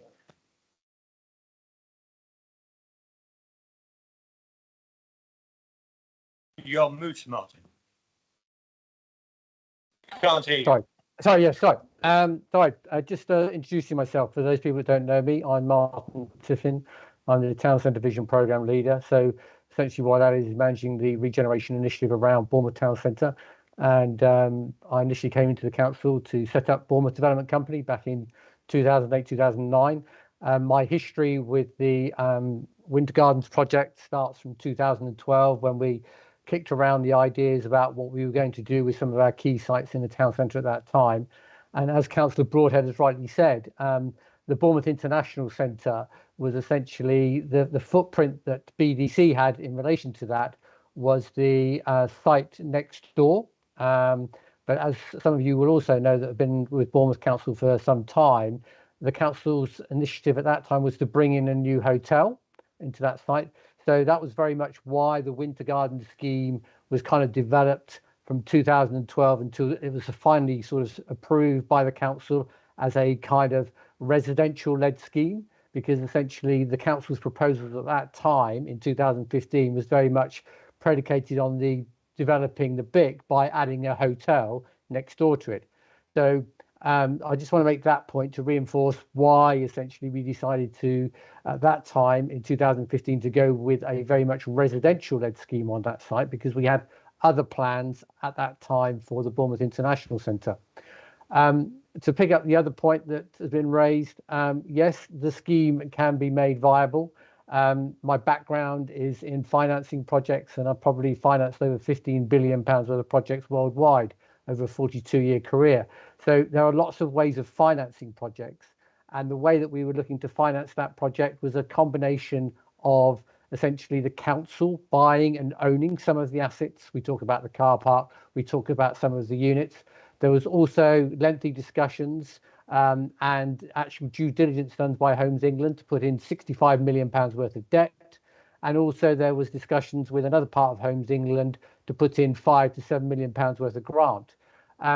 Obviously what happened, and this is highlighted in the report, Homes England did not come forward with their grant allocation for a number of reasons, but there are other ways to finance the scheme. And as we said, as Councillor Broadhead said, in January this year, we asked the BDC team through Muse to come up with a financing package which could deliver the consented scheme. That has been presented to the council's corporate management team. That involves the council using its covenant strength and buying some more assets within the consented scheme. But once again, until such time as Future Places have completed their work, to know whether or not we activate and bring those discussions that we have from Muse forward about the financing package, they haven't progressed beyond effectively the numbers on the spreadsheet and a kind of a summary of how we can finance it. But I can assure you that we can make the scheme kind of deliverable in using my terminology. When we look at financing schemes, sometimes we look at very narrow things about value in terms of what is its end value when you finish laying the last brick. But sometimes you have to widen the financial telescope and you look at the economic value that is driven by that development. So the Bournemouth Development Company and the way we were doing regeneration in Bournemouth was very much about trying to widen that telescope. So I can assure you that we have been presented as an officer team with essentially a number of proposals in how to actually deliver and fund the Winter Garden scheme. So I just reinforce the point that Councillor Broadhead has made, is that it can be a viable scheme. That's my point. Thank you. I think Councillor Bartlett has covered my points. Yeah, one more, then we'll move on to Councillor Denman. Thanks. I'd just like to come back on a specific question. That the site is now being marketed for temporary use in the short to medium term. I'd like to understand what sort of period we're talking about there. Because I have to say, if we have to wait as long for the bit to now be developed as we have been for the Winter Garden scheme to come in, there's a really good, strong possibility that I won't be here to see it because it's taken that long. I hope I'm here, but some of us might not be. Because let's face it, redevelopment of the big, we've seen, these are going to take years and years and years to come along.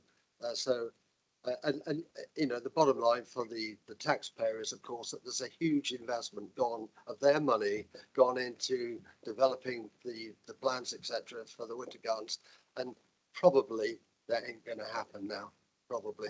So that's what my concern is. It's about what taxpayers' money is being spent on. Thank you. Yeah, the key word there is investment, and it can be long term. So absolutely, thank you, Chair. Yes, it's just in answer to those questions. Absolutely, we're in the process of looking at what we call the meanwhile uses of the site. It's a core position right in the centre, and okay, a lot of it's a car park at the moment. It's well used, but of course we purchased a number of buildings which were demolished only in the last few months, and so we've got a number of spaces now that can and should be used for meanwhile regeneration.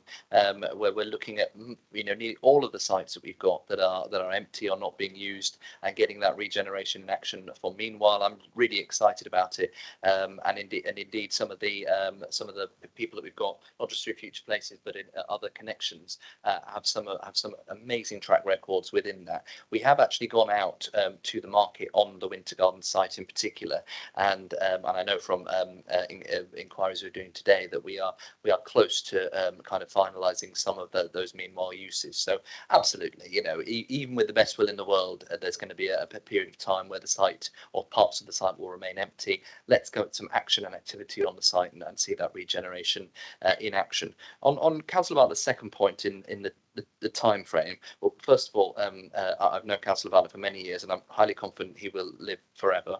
Whether we like it, I'm only joking. But what I would say is that this, what you are looking at here is a potential, if, and again, predicated, we might be sat here in 6 months' time saying, actually we'll stick with plan A. But if we do look at the wider redevelopment plan, we would be looking at the core part of the Winter Garden site for the conference offering, which is actually tremendously easier to construct in a very topographically difficult site than the complicated regeneration scheme that we had at the Winter Gardens. And as Councillor Bartlett will know, it's sat on the planning committee when it went through. Part of the reason that this is an expensive site to build with the consented scheme is because there's quite a lot to it. We've got a lot of commercial active frontage offerings all the way around it. We've got a podium car park that would be underneath it. You've got multiple towers, and it is not the cheapest site to build in the world for that scheme. one could argue that a concert conference offering on that site, probably with a hotel or something like that, I don't know, let the experts decide what might be possible. First of all, secures that ongoing provision of the BIC trading whilst it's being built, but actually can and should be a much more sensible scheme to construct than a very complicated mixed-use scheme that we got in front of us. So yes, you're absolutely right. Whatever we do will take a little bit of time. We've got to get activity on the site, but actually there is an argument that could be made that a reprovision of the BIC on the Winter Garden site is considerably more easier to construct than the regeneration project that we have consented, great as though it is. Thanks, Councillor Bartlett. Councillor Dedman? Sorry about the delay bringing you in. Yes, thank you, Chairman. First of all, Councillor Broadhead knows I like to know exactly what words mean. In key elements to be considered include a part hotel. Phil, does that mean actually a hotel with apartments? No, it means we only built part of it. Yes, yes. I understand that apart hotels are becoming much more common. Yeah, we're in an age where lots of people are getting used to B&Bs and things like that, and the world is becoming more complicated. So in the good old days, you'd go somewhere and just have a hotel room and then go home. But now the offers are much more complicated and mixed use as well. You know, you look at the Hilton development in the centre of Bournemouth, adjacent to the Winter Garden site. Half of that is residential, half of it is a Hilton, and the other half, because I'm clearly great at maths, is a Hampton. So yes, the offering is changing. Okay, well that was only a terribly tiny question, because the main point I want to make is that I think that if you get this done, this will be a brilliant scheme. I was saying if you get this done, I suppose this is if we get this done. I have to buy into it myself. No, I think this is a very good scheme, and I can remember some years ago talking to one of the Bournemouth MPs who said that one of the reasons that conferences are not keen to come is because of the lack of security, lack of hotels, all sorts of lacks, and how clever it would be of Bournemouth Council as it was then to do something like this. So clearly you must have listened to him. But no, I think it's a good idea. I'm a bit concerned. It means demolishing the BIC, is that right? We went forward with a reprovision of the BIC. The intention, so go back 2 years ago when when I sat in opposition, and the idea was to completely redo the BIC. It would have meant demolishing the BIC, waiting whilst a new one was built, and then obviously re-providing it at that time. The benefit of taking this bigger footprint would be that you would be able to, finance willing, deliverability willing, provide essentially a new BIC whilst the current BIC was trading, and then look at the opportunity for that huge footprint of the BIC to do something really special. Because I remember being a kid, and my parents used to run some of the attractions on Bournemouth seafront, so I spent an awful lot of time. It's very windy on Bournemouth seafront, let me tell you that. And the amount of people that used to say to me, what is there to do? And we don't have a tremendous amount of things to do when the sun isn't shining on Bournemouth at the moment. And partly that is because how much of that is the council's fault, how much of that should be private industry, question for another day. But we haven't had a tremendous amount of opportunity within that core central Bournemouth area to do anything. And I remember very vividly the amount of people that would point to and say, what's that building there? And you'd say, well, it's a conference venue. And the look of their faces are going, what on earth would you have a conference venue there? So it is a great site, that BIC, but we can kind of worry about that as phase two. But yes, eventually, no matter what happened, the current BIC would be demolished, but only once we had a plan for reprovision or even have one already built. Well, Chairman, my point on that was the general point about how environmentally unfriendly demolition is. And I know the government are very much against it at the moment. I've read all that in various government papers. But however, having said that, I do think it's a really good scheme. And yes, I think push it forward. I think it sounds really, really good. Although I must say that I remember the IMAX, so let's not go down that route again. Chairman, I had the dubious honour of working at the IMAX when I was a teenager. I used to introduce the films, and that was back in the days when at the end of the day you had to throw the hot dogs out because you couldn't use them the next day. And I used to be able to get away with eating about 10 hot dogs a night and not looking any different the next day. Those were the days, Chairman. that explains a lot about Councillor Broadhead. Okay, is any other members got any questions about this? No, I've not got a question. I'd just like to say I'm totally in favour of this. I understand Councillor Bartlett's frustration with the flat build and the winter gardens, because obviously I was part of that in my brief when it was in the old Bournemouth Council as part of the housing brief. But this scheme, if we can rebuild the BIC, one of the BIC in some ways has been a victim of its own success. We've been overtaken by other towns up and down the country. Blackpool for one, Manchester and Birmingham have all got super duper conference centres, and we've missed out. The last major, taking up Councillor Dedman's point, the last major political conference here was when Gordon Brown was Prime Minister. And how long ago was that? A long time ago. So we need to look to try and refurbish, revisionise whatever we need to do that area. Funnily enough, I was talking to an old Bournemouth councillor a few weeks ago. He told me that when the BIC was passed by the Bournemouth Council in the mid-80s, it passed by one vote. One vote. But what a success it's been since then. And we need to build on that success. We need to attract those major conferences which like, with the provision of a hotel, they like the security that gives them, that they don't have to go outside the secure area, especially if it's the Prime Minister or whatever. So I think it's a good scheme. It's sad that we're delaying slightly the Wessex development, which I totally agree with Councillor Bartlett. But in the long visionary forward-looking plan, this is an excellent scheme, and I commend Councillor Broadhead for bringing it forward. Thank you. Thanks, members. Yeah, it's interesting to note the difference one vote would make, you know, if that had gone the other way. Exactly different place. Okay, any other members like to speak to this subject? No, great.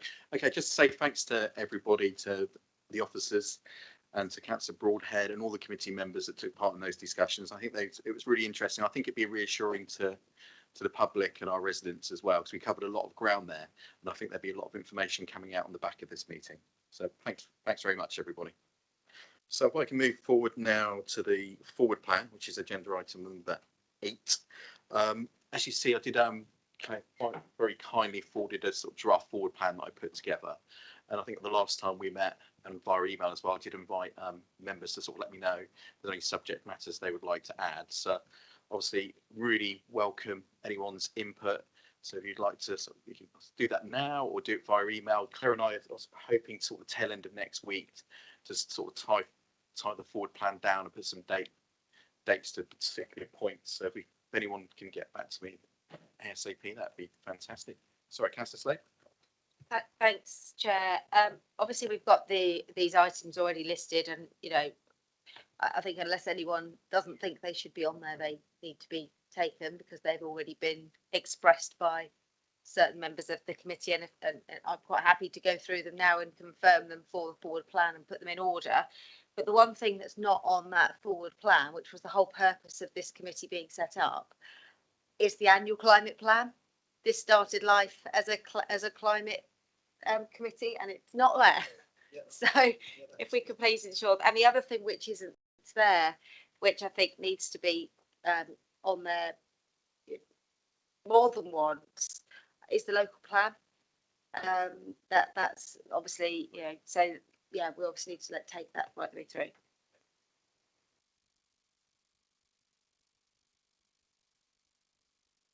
Yes, thanks, Councillor Slade. Yes, some really important items there we need to make sure are on the forward plan. So if anyone else has got any other items, we can sort of look at that. Councillor Rice. Yeah, I was just going to say, along with the local plan, the local transport plan, would be great to get on there. Yes, yeah. It's just it links in with the local plan. Of course, yeah. Okay. Integrate. Sorry, Councillor Slade. Yes, sorry, Chair. I mean, I picked up the items that are on that list that we've got on the item already, and if you were to just slot the items on that list into the 3 remaining meetings, September, November and March, there are 4 items on each of those when you would only like 2. So I'm I have no idea how we're going to even take the stuff we already know about, let alone the stuff we don't know about. And we have spoken by email about the fact that we're probably going to need an additional meeting about the Barclays House situation. We may end up with as many meetings as we would have previously had. Okay, I mean, I think that's a reasonable point to make, because I think we've got to be pragmatic about the different things that can happen. BCP is a huge area, and there's going to be lots of things like potentially, potentially the Barclays House purchase coming forwards. So, you know, obviously we'll be looking at all those, but as well as those big agenda points. So that what I'd like to hear from members is particular things they're interested in. I think I had a brief conversation with Councillor Bartlett before we started about CCTV cameras, for example. Just a little point for myself in my ward, we welcome having the ability to move security cameras that link to the council system, you know, around. So that may be an example of an item. I think actually I've got an interest for my ward. I think that would make a difference and improve the quality of life for our residents. And by all means, the committee can discuss that. So those are the sort of things I'd like to see on there as well. But by all means, you know, email me and the vice chair, and we'll get that on there. Okay, so thanks everybody. Mike's off again. So the date of the next meeting was agenda point number 9. So we've got Wednesday the 21st of September, Wednesday the 16th of November, and Wednesday the 1st of March. Obviously those dates may flex depending on events. As they say, every plan, you know, sort of goes to the wayside as events happen. But if you're happy to accept those dates as they are, potentially we may see, as we said, we may have to increase depending on what happens in the future. Okay, folks. Right, so I'll close the meeting then. Can I just say thanks to everyone? I think that was a really good meeting. There's some really big points covered there, and I think the residents will be reassured how much it was